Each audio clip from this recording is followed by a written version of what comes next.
לאישה יקרה שנמצאת פה בקהל, אורלי לב.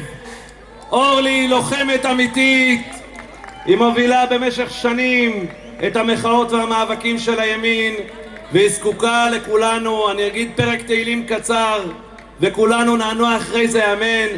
לאורלי בת נשמיה שממיטת חוליה סייעה וארגנה וסגרה פינות במסירות נפש והתאמצה ולא ישנה בלילה גם להפגנה הזאת. שיר למעלות, אשא עיניי אל ההרים מאין יבוא עזרי.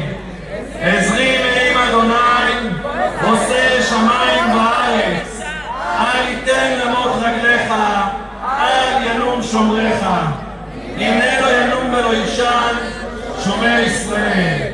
אדוני שומרך, אדוני צילך על יד ימינך. יומם השמש לא יככה וירח בלילה. אדוני ישמורך מכל רע, ישמור את נפשך.